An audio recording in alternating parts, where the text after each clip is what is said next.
안녕하세요. 오늘도 사연살롱을 찾아주셔서 감사합니다. 저는 결혼을 준비하는 과정에서 예비 시어머니의 충격적인 진면모를 확인한 30대 여성입니다. 충격적인 진면모라고 말씀드렸으니 좋은 모습이 아닐 거라는 예상은 하시겠죠? 맞아요. 정말 좋은 모습은 아니었어요. 아주 나쁘고 미운 모습이었죠. 예랑이와 정말 운명이라고 생각했던 제가 이런 시부모님을 만나 저 스스로 행운아라고 생각했던 제가 파혼까지 했으니까 말이에요. 시부모님, 특히나 시어머니 행동에는 다 이유가 있었고 온통 거짓이었어요. 꼬리가 길면 밟힌다는데 저는 전혀 몰랐죠. 이래서 공부만 한 사람들이 때론 어리석다고 하는 건가 봐요. 그런 제가 어떻게 시어머니의 진면모를 알게 되었는지 궁금하시죠? 이제 차근차근 설명해 드릴게요. 저는 2대째 의사 직업을 이어온 의사 집안에서 외동딸로 태어났어요. 할아버지가 정형외과 의사시고 아버지가 안과 의사세요. 사실 아버지는 통기타를 치는 멋진 뮤지션이 되고 싶었어요. 하지만 아버지는 쉽게 밴드 동아리에 가입할 수 없었어요. 할아버지 때문이었죠. 할아버지는 의사인 당신의 대를 이어 자식 중 하나 이상은 의사가 되어야 한다고 어릴 때부터 입이 닳도록 말했어요. 내가 얼마나 힘들게 여기까지 왔는지, 너희들이 어떻게 삼시세끼 먹고 지내는지 다들 그걸 모르지 않는다고 생각한다. 아버지는 말이야, 남의 땅에 농사를 지어 근근히 살아가는 집안에서 개천에 용이 나듯 의사가 되었어. 얼마나 가난했는지 하루에 한 끼를 굶는 건 아무렇지 않았고 매일 도시락을 싸가는 게 소원이었지. 어떻게 해서든 가난에서 벗어나고 싶었고 그래서 의사가 되기로 결심한 거야. 손에 굳은 살이 박힐 정도로 매일 코피를 쏟는 게 당연할 정도로 공부를 했다. 그래서 결국 아버지는 해냈어. 의대에 붙었지. 아버지가 살던 동네에서 의대에 간 놈은 아버지밖에 없었어. 개천에서 난 용이라고 사람들이 어찌나 칭찬을 하던지 마을에서 잔치가 열리고 난리도 아니었다. 그렇게 최종적으로 의사가 되어서 아버지는 너희 할아버지 할머니를 호강시켜줬어. 그것뿐이냐? 너희 엄마를 만나 너희들을 부족함 없이 키웠어.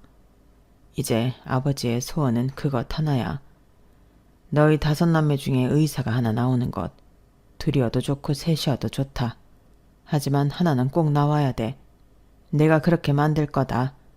그러니 다들 공부 열심히 해. 알겠지? 그래서 장남인 아버지는 뮤지션의 길을 포기하고 공부를 했고 의대에 진학했어요. 물론 아버지는 지금도 여전히 음악을 사랑하세요. 안과에 흐르는 음악도 모두 아버지가 리스트업한 음악일 정도로요. 하지만 할아버지의 욕심은 여기서 그치질 않았죠. 사실 할아버지는 저를 처음부터 예뻐하진 않았어요. 제가 장남의 딸이기 때문이었죠. 할아버지는 당신의 딸들, 저에게는 고모들이죠. 고모들이 딸이어서 영특하지 못해 의사가 되지 못했다고 생각했어요. 그래서 저도 마찬가지라고 생각했던 거죠. 하지만 손주들 중 제가 가장 영특했어요. 사실 작은아버지도 의사고 아들만 셋이에요. 그런데 작은아버지의 아들들은 공부에 취미가 없었어요. 제가 한 번도 받아보지 못한 점수를 받더라고요. 그런데도 기죽는 거 하나 없었어요. 물론 작은아버지는 할아버지를 볼 면목이 없어서 명절 이외에는 할아버지를 찾아가지 않았어요. 반면에 저희 아버지는 영특한 저를 자주 할아버지에게 데리고 갔어요. 그리고 할아버지도 제가 영재원에 갈 정도로 영특하다는 사실을 알고 저를 예뻐하기 시작했죠. 그러면서 할아버지는 제게 의사가 되어야 한다고 했어요. 수연아, 공부를 잘하는 사람은 의사가 되어야 한다. 의사가 되면 얼마나 좋은 줄 아니? 너도 자신만만하게 살 수 있고 남을 위한 일이니 보람도 크지. 그러니 너는 커서 꼭 의사가 되어야 한다. 그리고 아버지도 어머니도 제가 의사가 되길 바라셨죠. 그래서 저는 어릴 때부터 공부를 열심히 했어요. 그리고 저는 순탄하게 의대에 합격했죠. 그때 아버지도 그랬지만 할아버지가 얼마나 기뻐했는지 몰라요. 할아버지는 당시 병원에 계셨는데 제 합격 소식을 듣고 기력이 없는 와중에도 저를 따뜻하게 안아주셨어요. 수연아, 나는 네가 의사가 될 줄 알았다. 아직 의사는 아니지만 나는 네가 포기하지 않을 거란 걸 알아. 이대로 멋진 의사가 돼주렴. 할아버지가 기도하마. 그리고 아들아, 수연애비야. 내가 지금 가지고 있는 건물을 너한테 줄 테니 거기에 나중에 수연이 개원시켜라. 이게 내가 수연이에게 해줄 수 있는 마지막 선물 같구나. 아버지, 무슨 소리세요? 수연이 개원은 제가 알아서 해줄 테니까 걱정 마세요. 그래 아버지, 무슨 형한테 건물을 줘요. 아무리 아버지가 원하는 대로 소녀가 의사가 됐지만 그거랑 건물은 완전 다른 거라고요. 약속대로 형제들끼리 나눌게요. 너는 지금 그런 소리가 하고 싶어? 지금 아버지가 아프신데? 그건 그거고 이건 이거지. 아주 좋겠어. 의사 딸 둬서 건물 준다는 소리도 듣고. 형, 솔직히 말해. 수연이 개원시켜주라는 게 아니라 형 병원 옮길 거지? 아직 받지도 않았는데 그런 고민은 왜 해? 그나저나 너 말이 좀 뾰족하다. 그러게 잘난 아들 의사 만들어보지 그랬어. 뭐? 형 말 다 했어? 애가 내 마음대로 돼? 따지고 보면 형이 수연이 의사 맞는 것도 아니잖아. 그냥 얘가 스스로 잘한 거지. 자식이 어떻게 내 마음대로 되냐? 그리고 우리 아들들이 수연이보다 머리는 더 좋을걸? 걔네들은 그냥 엉덩이 힘이 약한 것뿐이야. 그걸 근성이라고 하지. 근성도 특기라면 특기야. 능력이라고. 형, 정말 다들 그만하지 못해. 그깟 건물이 뭐라고 이렇게 어린애처럼 싸우는 거냐? 너희들이 싸운다고 해도 내 마음은 변함이 없다. 애초에 수연이를 주려고 했던 것도 아니야. 의사 손주가 생기면 그 아이를 위해 쓰기로 한 거다. 그러니 번복은 없어. 아버지, 그럼 딸들인 우리한테는 건물을 애초에 줄 생각이 없었단 말이에요? 왜 없어? 너희들도 의사 자식 만들면 주려고 했다. 3대째 의사 집안이라는 타이틀은 없겠지만 그것도 염두했어. 그러니까 수연아, 좋은 의사가 되어라. 보람을 느낄 줄 아는 의사가 되어서 할아버지를 기쁘게 해주겠니? 저는 고개를 끄덕이고 다시 할아버지와 포옹을 했어요. 물론 할아버지는 제가 의사 면허를 따기까지 기다려주지 않으시고 돌아가셨지만요. 그래도 하늘에서 다 지켜보고 계실 거라고 생각해요. 제가 의사가 되기를 누구보다 바란 분이니까요. 그리고 저는 할아버지의 선물 덕분에 다른 친구들보다 안정적으로 공부를 할 수 있었어요. 그렇다고 열심히 하지 않은 것은 아니에요. 저는 인기과인 성형외과 레지던트에 단번에 그것도 수석으로 합격했어요. 그리고 레지던트를 하는 동안에 교수님들의 러브콜을 많이 받았죠. 다들 저보고 교수가 되라고 난리였어요. 하지만 저는 교수보다도 연구보다도 실무에 참여하고 싶었어요. 그래서 펠리오를 2년 정도 하고 나서 돌아가신 할아버지의 말씀처럼 아버지의 건물에서 개원을 하게 되어요. 제가 개원을 하자 저를 아껴주신 교수님들, 같이 공부한 동기, 선후배들, 그 밖의 지인들이 분에 넘칠 정도로 축하를 해주었죠. 누구는 화분을, 누구는 공기청정기를, 누구는 정수기를, 정말 많은 축하와 선물을 받았어요. 그러니 돌아가신 할아버지 생각도 나더라고요.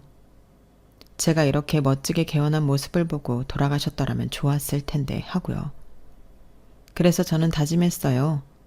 한 점 부끄러움 없는 매일 매 순간 보람을 느끼는 의사가 되자고요. 할아버지가 제게 부탁한 대로 말이에요. 그런데 일에만 매진하는 저를 보며 친구들이 그러다 과로사 할 거라고 웬 생뚱맞은 걱정을 하더라고요. 너 그러다 진짜 과로사 한다? 과로사만 문제야? 우리도 잘 안 만나고 연락도 잘 안 되고 그러면 너 나중에 늙어서 고독 살 수도 있어. 왜 만나자마자 불길한 소리야. 나 아직 안 죽어. 너 병원 영업시간 끝나도 논문 보고 그러느라 늦게 퇴근하지. 주말에도 또 논문 보고. 아니면 병원 출근하고 그러는 거 누가 알아줄 것 같아? 자기 몸도 챙기면서 해야지. 누가 몰라줘도 돼. 나만 알면 되지. 그리고 너희들도 알아주잖아. 우리 할아버지 이야기 전에도 해줬지? 그래서 난 우리 할아버지를 봐서라도 꼼수 안 부리고 환자를 더 깊이 생각하고 자주 보람을 느끼는 의사가 되어야 해. 우리 할아버지도 그랬거든. 우리 할아버지는 봉사도 다니고 그랬는데 난 영 시간이 안 되네. 야, 네가 지금 봉사할 시간이 어딨니? 분기별로 만나는 우리 모임도 겨우 나와놓고서. 그래도 우리니까 오래 만나고 너를 아니까 이해하는 거지. 애인도 우리처럼 이해하지 못할걸? 모태솔로한테 그런 말 해서 뭐하니? 너 정말 연애도 안 할 거야? 모태솔로는 아니다. 나 그래도 대학생 때 연애해봤어. 뭐, 그 일주일 만난 거? 그것도 연애로 쳐준다니? 우린 안 쳐준다. 우리는 너 모태솔로라고 생각해. 아, 기억난다. 네가 공부하는데 방해된다고 차버린 그 남자 말하는 거지. 맞다. 얘 자기 얼굴 보러 도서관 왔다고 우리한테 그 남자애 막 욕하고 그랬잖아. 그러더니 연락처 다 차단하고 잠수 탔었지? 형문도 모르는 남자애가 너 찾으러 의과대 가니까 소름 끼친다고. 그제서 헤어지자고 말하고. 그래서 그 남자애 바로 군대 갔잖아. 진짜 내 친구지만 최악의 여자였지. 그 후로 남자 만난 적 없잖아. 아무리 그래도 최악의 여자라니 말이 좀 심하잖아. 내가 그때 얼마나 힘들었는데. 애초에 괜히 고백을 받아줬어. 이별 통보가 그렇게 어려운 줄 몰랐지. 그 뒤로는 누구 만나기가 겁나더라고. 겁날 것도 많다. 야, 그게 사랑인 거야. 뭐 하는지 궁금하고 보고 싶고 그런 게 사랑이지. 너는 아직 덜 컸어. 사랑도 모르는 애송이라니까. 정말 남자 만날 생각 없는 거야? 그래도 네 스펙이면 소개팅 하자고 하는 사람 많을 텐데. 소개팅은 싫어. 나는 운명을 믿는다니까. 언젠가 내 짝에 나타나겠지. 만날 수밖에 없는 상대가. 참 복에 겨운 소리다. 하지만 그게 정말 복에 겨운 소리는 아니었어요. 이후에 저의 운명이 찾아왔으니까요. 제 병원 개원 때부터 오래 다닌 여사님이 계세요. 그 여사님은 제 병원을 오래 다녀주는 것도 모자라 지인들에게 제 병원을 소개해줘서 단골을 늘릴 수 있게 도와준 분이기도 하세요. 아주 감사한 분이죠. 제 병원 VVIP세요. 감사한 마음에 저는 추가 시술을 해주거나 할인을 해주기도 했어요. 그러니 여사님은 그게 고마워서 올 때마다 저를 위해 간식거리를 사오거나 가끔은 화분이나 꽃을 사오기도 했어요. 인정이 넘치는 분이죠. 그리고 올 때마다 서로 안부를 묻고 친근한 대화를 주고받기도 했어요. 그러던 어느 날이었어요. 그날따라 여사님이 아들 자랑을 많이 하더라고요. 저는 잠자코 듣고 있었는데 돌연 자기 아들과 만나보지 않겠냐고 묻는 거 아니겠어요? 우리 아들도 의사예요. 성형외과 의사는 아니고 내과 의사인데 저기 근처에서 이번에 개원했어요. 아, 정말요? 전혀 몰랐네요. 내가 말을 안 했으니까. 의사 아들 있다고 하면 다들 지나치게 관심을 보인달까요? 그게 난 좀 부담스럽더라고.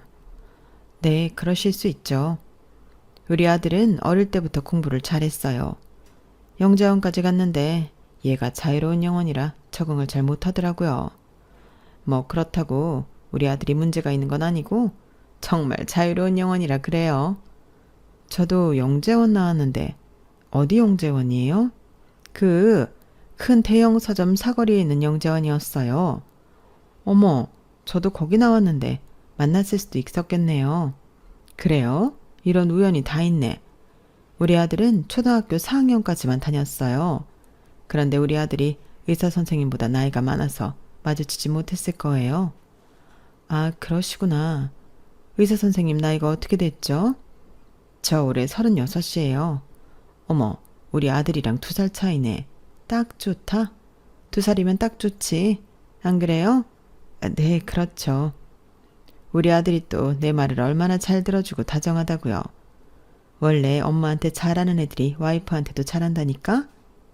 이 휴대폰, 이것도 우리 아들이 바꿔준 거예요. 내가 통화가 잘 안 된다고 한마디 했는데 그날 바꿔주더라니까? 내가 딸도 하나 있는데 걔는 영 딴판이에요. 딸 하나 여자를 안 부럽다더니 우리 집은 완전히 반대라니까? 아드님이 정말 다정하신가 봐요. 의사 선생님도 다정한 남편이 좋죠. 게다가 우리 아들은 의사고 이제 막 개원해서 앞으로 떼돈 벌 일만 남았다니까? 이런 기회를 놓치면 안 돼요. 기회요? 선생님, 우리 아들이랑 만나볼래요? 내가 정말 선생님 같은 며느리를 얻는 게 소원이었어서 그래. 그리고 내가 의사 선생님을 오래 봤잖아. 성격도 그렇고 겉보기도 그렇고. 게다가 부부가 둘 다 의사면 얼마나 좋아. 서로 고충도 더 잘할 테고 의지도 되고. 안 그래요? 아무리 그래도 너무 갑작스러워서요. 같은 영재원 나온 것도 인연인데 부담 없이 한번 만나봐요. 물론 후회 안 할 거라고 나는 100% 장담해요. 여사님이 그렇게 자기 아들과의 소개팅을 권유했고 저는 얼떨결에 여사님 아들 휴대폰 번호를 받았어요. 그럼 나중에 그 번호로 연락해봐요. 내가 미리 아들한테 의사 선생님한테 연락 갈 거라고 말해놓을게요. 그렇게 여사님이 병원을 나가고 처음에 저는 받은 번호로 연락을 하지 않을 생각이었어요. 소개팅은 싫다고 전에도 말씀드렸잖아요. 하지만 이상한 끌림이 있었어요. 물론 단골 고객을 이런 이유로 잃을 수 없다는 생각도 있었지만 인심이 좋고 다정한 여사님을 보면서 저는 이런 시어머니라면 결혼을 해도 좋을 것 같다고 생각했으니까요. 그래서 저는 소개팅을 나가게 되었어요. 그리고 저는 소개팅도 완벽한 운명의 자리가 될 수 있다는 걸 알았죠. 소개팅은 휴대폰 번호를 받은 그 주 주말에 이루어졌는데요. 저는 레스토랑에 들어가자마자 여사님의 아들이 누구인지 알 수 있었어요. 물론 여사님과 닮은 외모 때문이기도 하지만 느낌이 왔거든요. 그리고 서로 소개를 하고 이야기를 하는데 저희는 운명처럼 공통점이 참 많았어요. 문자로 말씀드렸지만 저는 김수연이고 은행 사거리에서 정형외과를 운영하고 있어요. 네, 저는 심상훈이라고 합니다. 내과를 운영하고 있어요. 개원한 지는 얼마 안 됐습니다. 1년 반 조금 넘었나? 저도 얼마 안 됐어요. 의대는 어디 나오셨어요? A대학교 나왔습니다. 수연 씨는 저도 A대학 나왔는데 우연이네요. 그러게요. 제가 학교를 조용히 다녀서 아마 모르시는 게 당연해요.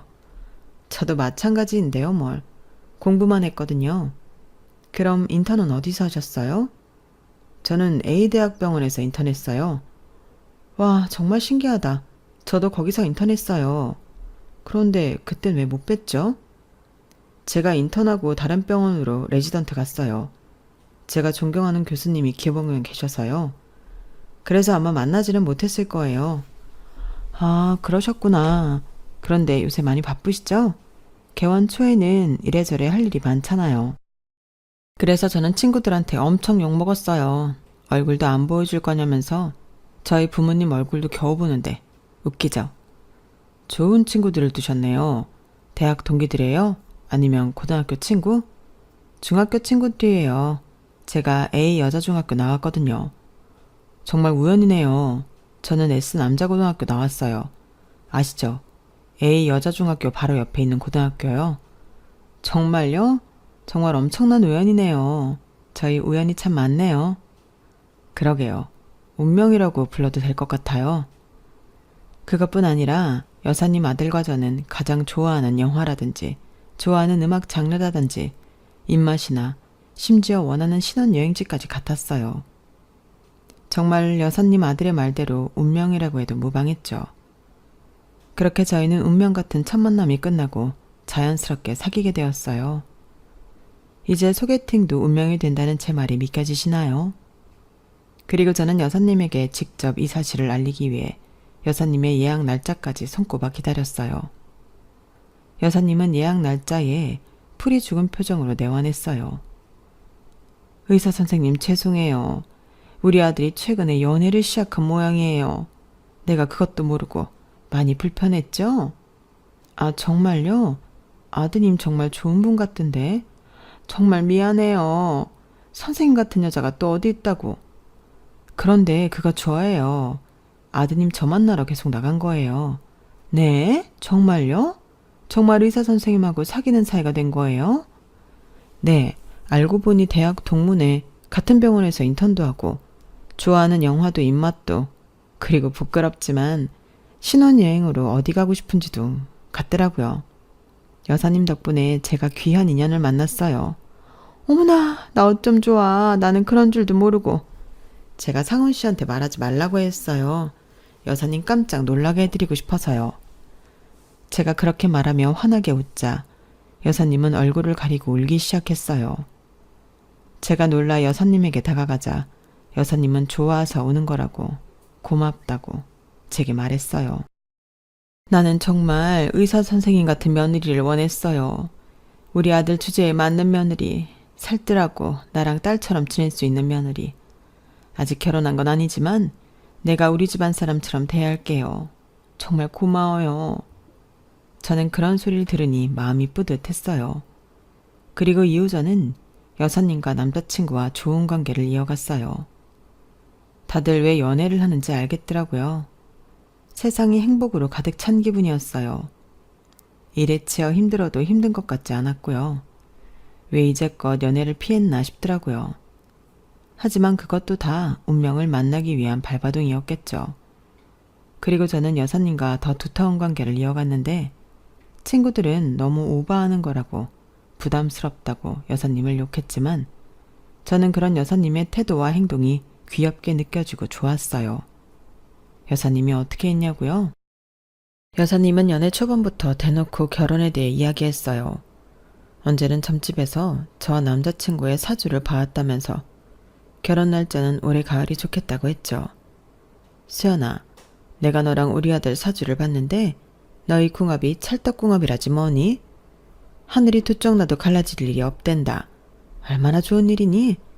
그리고 사실 너희들한테 결혼식 날짜가 봄이 더 좋은데 봄은 이미 지났고 기다려야 하잖니? 그러니까 가을이 어떠니? 가을도 좋다던데. 가을이 얼마나 좋아. 신선하고. 야외 결혼식도 좋겠다. 결혼식이요? 만난 지 100일도 안 됐는데. 운명이 있는데 날짜가 무슨 소용이야. 너희는 운명이야. 찰떡궁합이라고. 어차피 헤어지지 않을 거 결혼식을 미뤄서 뭐하니? 어머, 그럼 지금부터 나도 관리해야겠다. 어머님 말씀은 잘 알겠어요. 하지만 너무 일러요. 저희가 결혼이 그렇게 급한 것도 아닌데 저희가 천천히 알아서 정할게요. 천천히 하다가는 안 하는 것만도 못해.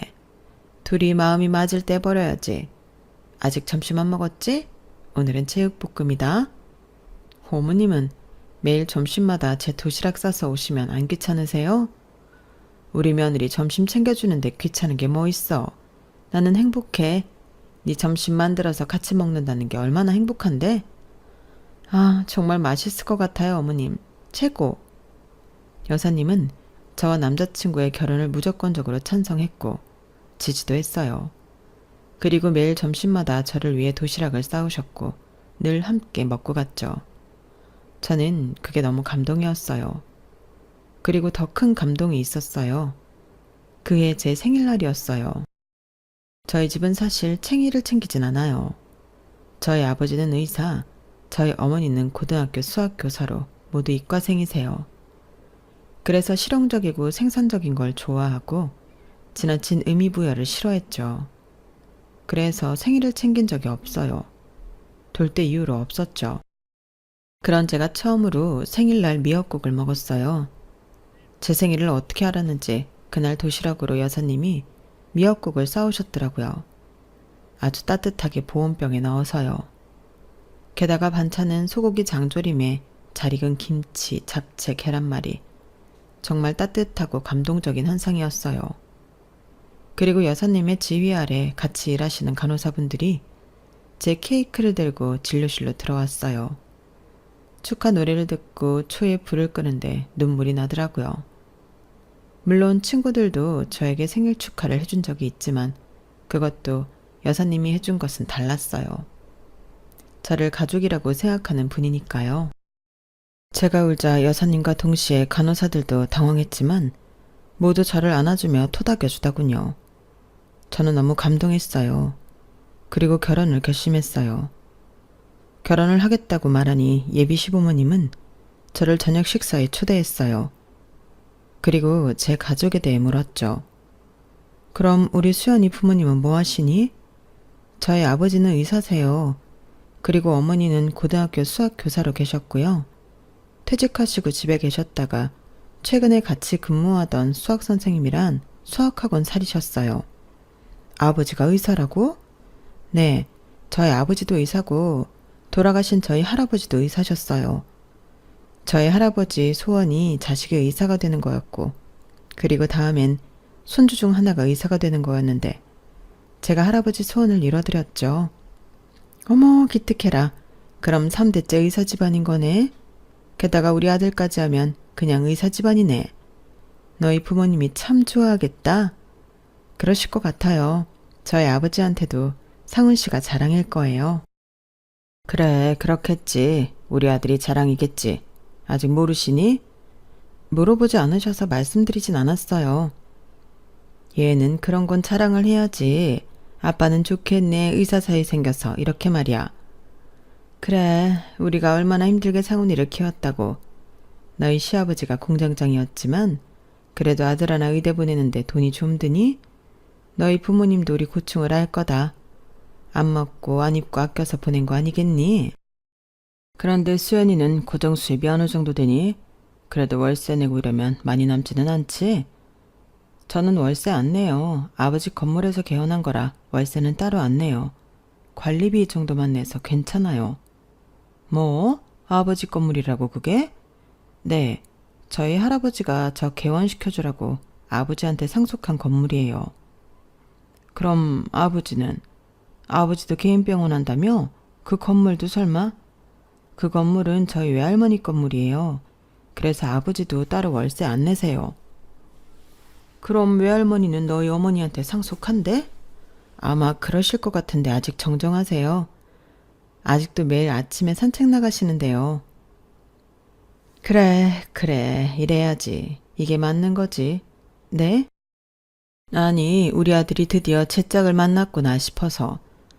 우리 아들이니까 너처럼 귀한 애를 만나지 안 그러니?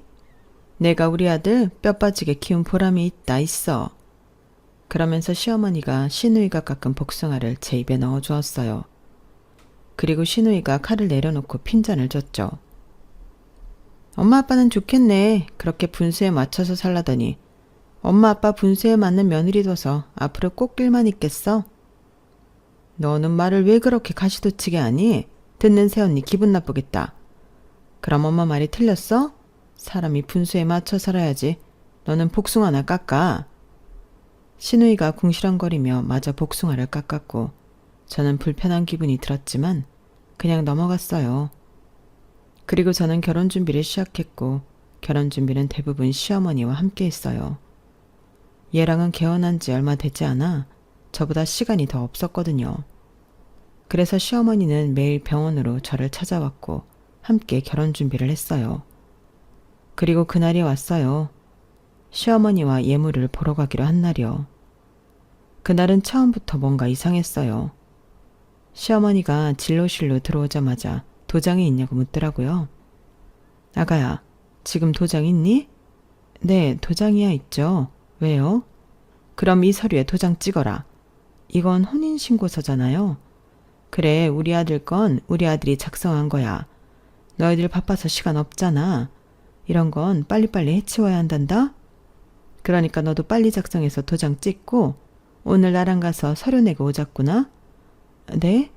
상훈 씨랑 시골리고 천천히 하기로 했는데 그런 말은 안 하던가요? 그런 말 없던데? 상훈이도 말만 그렇게 하지. 빨리 너랑 법적으로 부부가 되고 싶지. 안 그래? 너는 남자 마음을 영 모른다. 그러더니 시어머니는 정말 제가 혼인신고서를 작성하고 도장을 찍기를 기다렸어요. 저는 좋게 시어머니를 타일렀죠. 그러니 시어머니는 예랑이와의 결혼에 마음이 떠났냐고 다그쳤어요. 너 설마 우리 상훈이랑 결혼하는 거 싫니? 마음이 뜬 거야?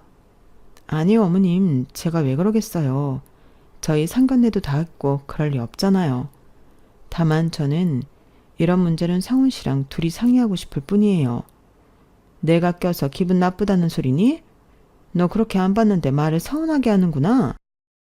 서운하게 들리셨다면 죄송해요. 그래도 저희 두 사람이 법적으로 부부가 되는 일인데 같이 가서 제출하고 싶어요. 그게 더 의미가 있잖아요. 어머님은 마음이 너그러우시니까 제 마음을 이해할 거예요. 그렇죠, 어머님? 이해하시죠? 절대 어머님이 껴서 불편한 게 아니에요. 제가 그렇게 말하자 시어머니는 마음이 누그러졌는지 아무 말도 안 했어요.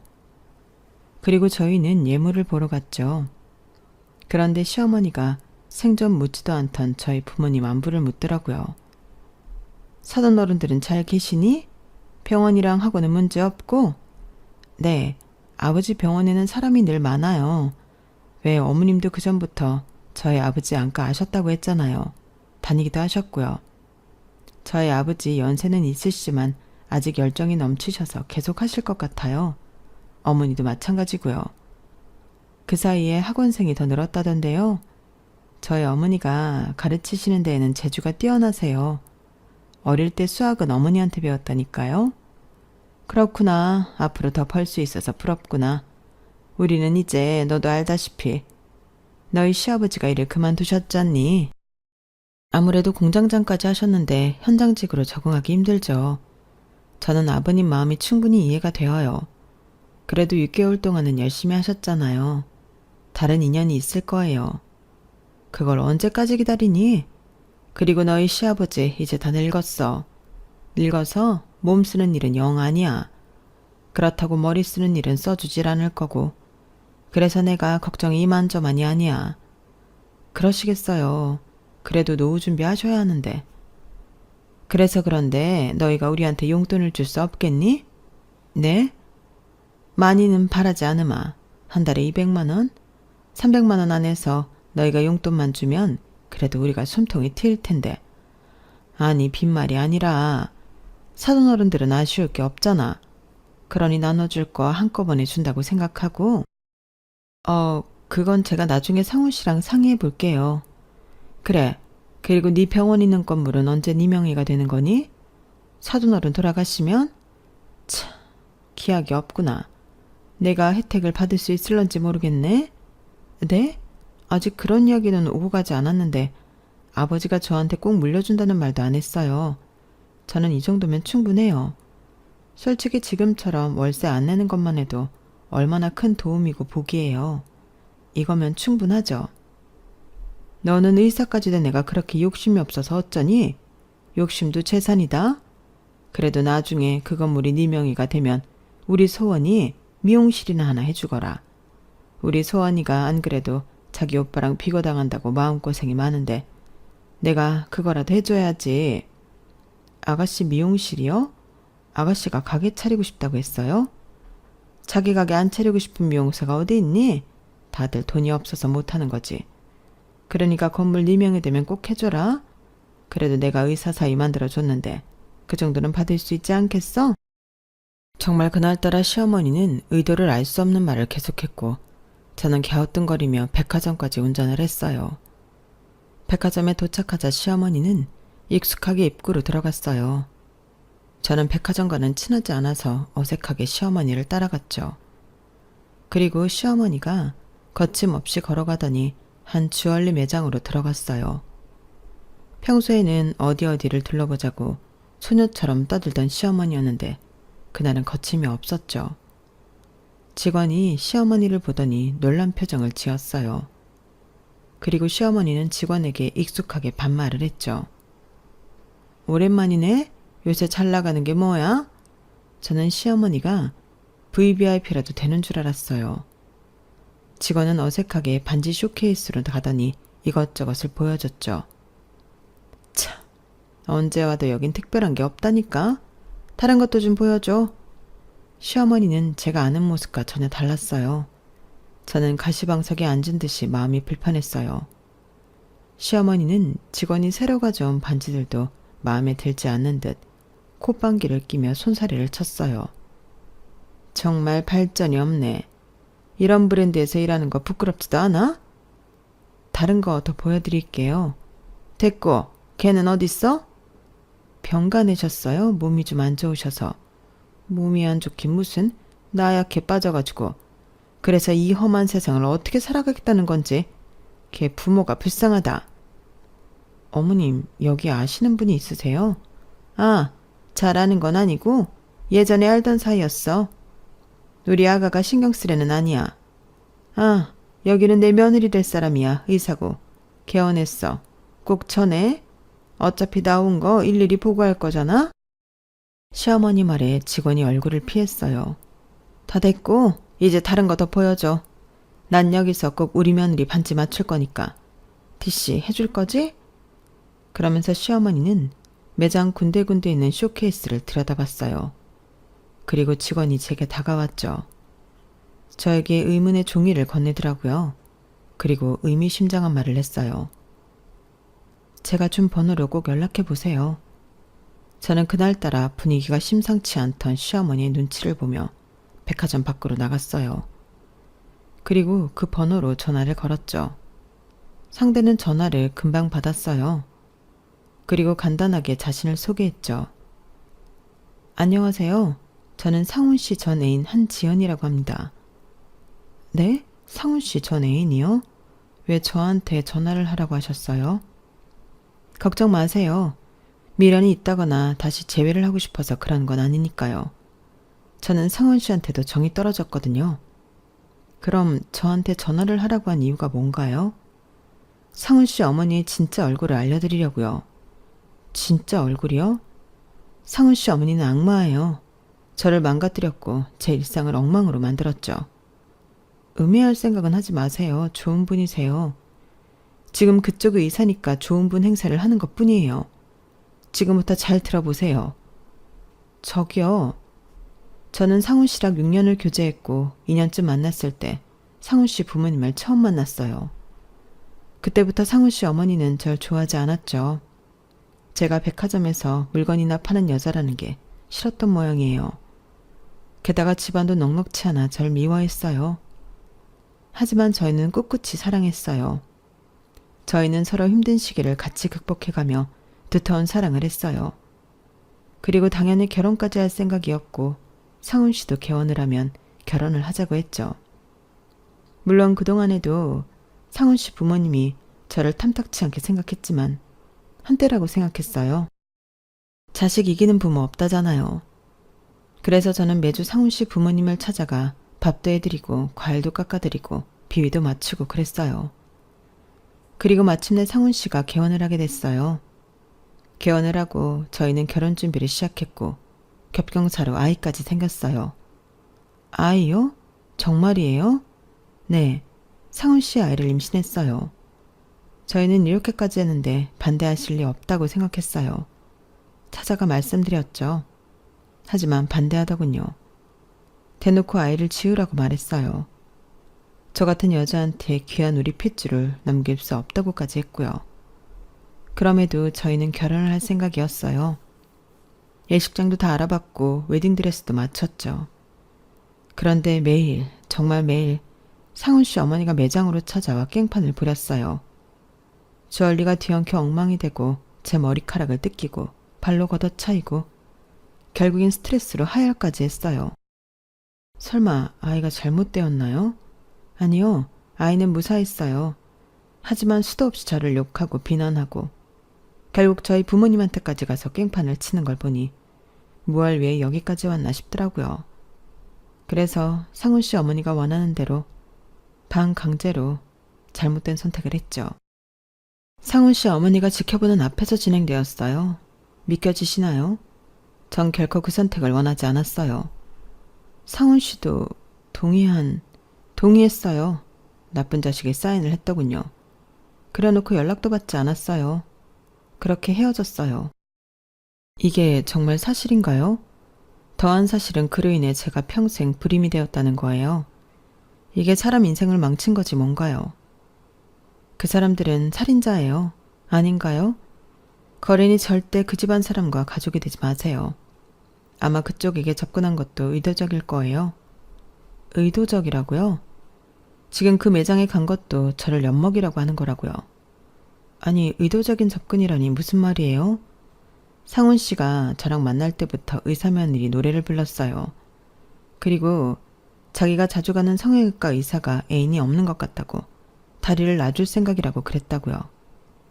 여자들은 운명을 좋아하니까 운명처럼 판을 짤 거라고 그랬어요. 운명처럼요? 그게 무슨 말이죠? 상훈 씨 그 대학을 졸업한 건 맞아요. 하지만 인턴은 다른 대학병원에서 했어요. 그리고 상훈 씨 남고가 아니라 공학 나왔고요. 아마 입맛도 좋아하는 영화도 진짜와 다를 거예요. 다 맞춘 거니까요. 믿을 수가 없어요. 그럼 지금 내가 그리로 가죠. 가서 보여줄게요. 그리고 잠시 후 여자는 정말 매장으로 들어왔어요. 심하게 야윈 모습이 딱 봐도 사연 있는 여자 같았죠. 시어머니는 그 여자를 보더니 가짠타는 듯이 여자를 비웃었어요. 네가 웬일이니? 갑자기 고속도로 날아가면 당황할 것 같아서 미리 말해드리려고요. 제가 예전부터 매너가 있었잖아요. 어머님이랑 다르게. 내가 어떻게 아직도 네 어머님이니? 그럼 아줌마라고 부를게요. 아줌마, 저 아줌마 고소할 거예요. 무슨 권리로? 무슨 이유로? 시어머니가 안일하게 나오자 여자는 서류들을 시어머니에게 건넸어요. 시어머니가 한 장 한 장 살피더니 얼굴이 새하얘졌어요. 그리고 종이를 우수수 떨어뜨렸죠. 저는 종이를 집어들고 한 장씩 읽어봤어요. 그건 중절 수술 후 불임 판정을 받았다는 의사 소견서와 정신과 상담 기록, 폭행과 협박의 증거들, 마지막으로 이에 대해 어떻게 고소를 해야 하는지 변호사의 조언이 담긴 서류였어요. 저는 이 상황을 믿을 수밖에 없었죠. 어머니, 이거 정말 사실이에요? 아니다, 아가야. 정말 아니야. 너는 내가 이런 무시무시한 일을 저지를 사람으로 보이니? 네가 늘 그랬잖아. 어머님은 소녀 같다고. 내가 어떻게 이런 일을 저지르겠니? 너 이 여우 같은 기집애 당장 아니라고 말해. 사실이 아니라고 해. 제가 증거도 없이 개길 줄 알았어요, 아줌마? 이거 잘 봐요. 이거 다 아줌마가 한 짓이잖아. 나한테 내 소중한 것을 빼앗아간 것도 모자라 내 온몸을 엉망으로 만들었잖아. 어떻게 책임질 거야? 내 인생 어떻게 책임질 거냐고. 넌 어차피 우리 아들의 짝이 될 수 없는 애야. 너 같은 게 어떻게 우리 핏줄을? 그러게, 알아서 떨어졌었어야지. 더 말할 것도 없어요, 아줌마. 내가 오늘 당장 고소할 거니까. 기다려요. 법정에서 보자고요. 누가 이기는지. 그렇게 여자가 매장을 나섰고 저와 시어머니는 어색하게 차를 타고 집으로 돌아갔어요. 그리고 저는 예랑을 만났죠. 예랑은 과거를 순순히 인정하더라고요. 그리고 저를 만난 순간부터 지금까지 모두 거짓이라는 것도 인정했어요. 이제껏 모두 거짓말이었다고? 그래, 난 단 한 번도 너를 사랑한 적 없어. 모든 게 다 계획이고 어머니의 뜻이야. 저는 너무 충격을 받아서 병원 들여올 수 없었죠. 그리고 닷새 뒤에 시어머니가 저를 찾아왔어요. 울면서 호소하더군요. 자기는 잘못이 없고 그 여자가 미친 거라고 말하더라고요.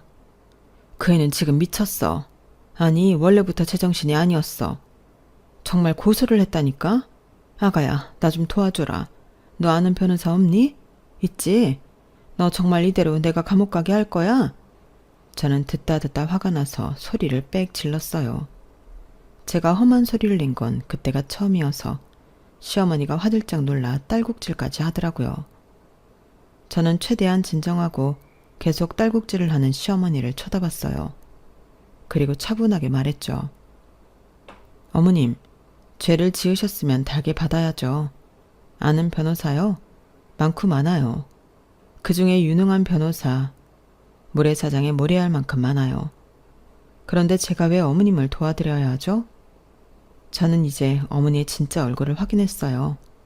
저는 그분을 도울 거예요. 그분에게 변호사를 소개할 거예요. 그렇게 저는 제가 아는 유능한 변호사를 예랑의 전 애인에게 소개했고 소송이 이루어졌어요. 시어머니의 모든 악행이 인정되었고 결국 시어머니는 징역 2년을 선고받았어요. 판결 후 시어머니는 계속 억울하다고 소리쳤죠. 하지만 들어주는 사람은 없었어요. 이번 일을 계기로 저는 파혼을 하는 큰 상처를 받았지만 이대로 결혼을 했더라면 더 큰 상처를 받았을 거예요. 그렇게 생각하니 마음이 한결 편해지더라고요. 그리고 저는 사람을 거르는 필터 하나를 얻게 되었으니 그리 최악은 아니라고 생각하려고요. 사자성어 중에 과유불급이라는 말이 있죠. 지나친 욕심은 없는 것만도 못하잖아요. 여러분들도 제 사연을 통해 지나친 욕심보다 자기 분수에 맞게 적당한 욕심과 행복을 기대하고 누리며 사시길 바랍니다. 오늘도 좋은 하루 되세요. 감사합니다.